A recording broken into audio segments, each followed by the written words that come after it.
جی حسن صاحب، urgent motion ہے بھٹی صاحب کی، میں بالکل اس کی تائید کرتا ہوں، اور جو جواب دیا ہے نا پارلیمانی سیکرٹری صاحب نے، یقین کریں بہت دکھ ہوا ہے کہ انہوں نے یہ کہا ہے کہ کالجز میں جو نیگیٹو ایکٹیویٹیز ہیں ان کے اوپر جناب ان کو بند کرنے کے لیے پابندی لگائی کی ہے۔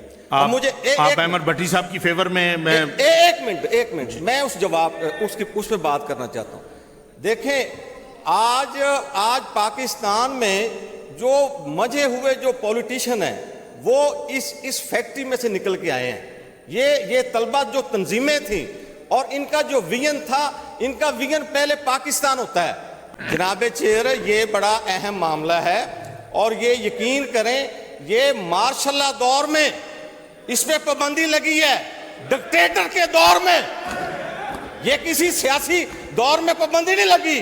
اور آج اگر کوئی منجے ہوئے سیاستدان اگر ایوانوں میں چند رہ گئے ہیں وہ اس فیکٹری سے ہو کے آئے ہیں، اور آج بدقسمتی اور بدبختی ہمارے یقین کرو ڈیموکریسی کی ہے کہ یہاں پہ پراپرٹی ڈیلر اور پیراشوٹر آج پارٹیوں کے اندر بھی قابض ہے اور اس حمایت پہ بھی قابض ہے، اور کوئی سیاسی کارکن آج نایاب ہوتے جا رہے ہیں۔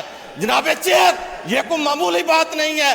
میں آج آپ کا پوائنٹ آ گیا، میں سمجھ گیا، تھینک یو ویری مچ۔ تنظیمیں سب سے پہلے ہمیں سکھاتی تھی پاکستانیت، سب سے ارجنٹ پہلے موشن ہمیں احمد بھٹی سکھاتی صاحب تھی کی ہے، میں رول